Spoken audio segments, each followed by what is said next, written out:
Alright guys, in our last video we made the traditional Korean broth. And now we're gonna utilize that and we're gonna whip up some very easy soups that you can eat in the morning. In Korea for breakfast, soup, rice, a banchan, put all three together and you got a full belly. I think it's an excellent way to start the day, and let me show you how.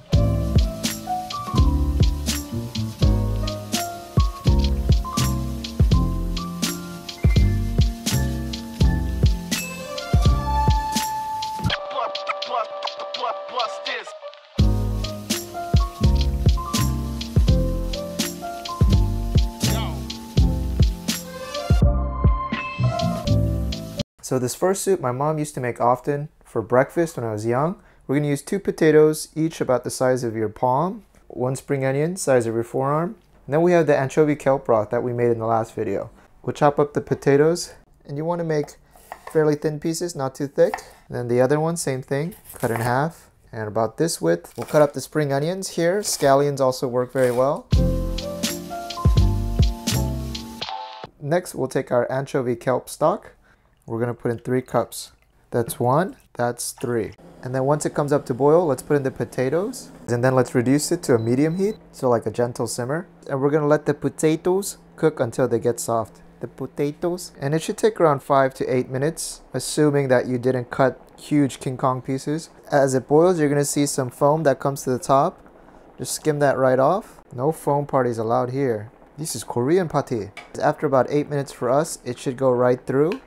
Guys, I'm going to do a full teaspoon of minced garlic because I like garlic, but start with a half teaspoon and add more if you like.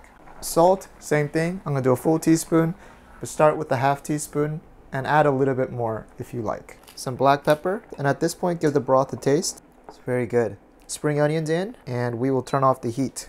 And one thing about Korean soups or stews, when you taste it when it's hot, all of the flavors are very sharp.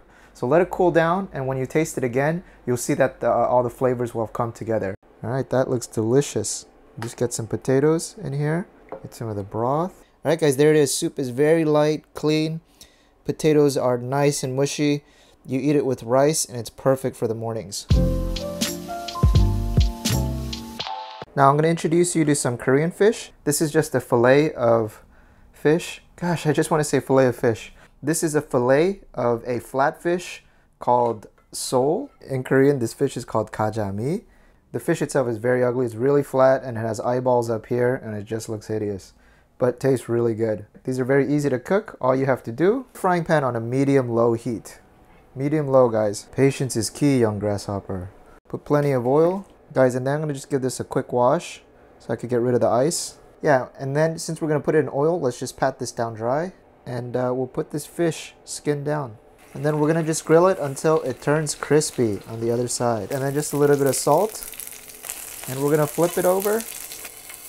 Oh, beautiful. Flip it back over. Hopefully it got very crispy. Ooh, perfect, perfect. All right, this is done. All right, guys, and that is a pretty healthy / well-balanced meal.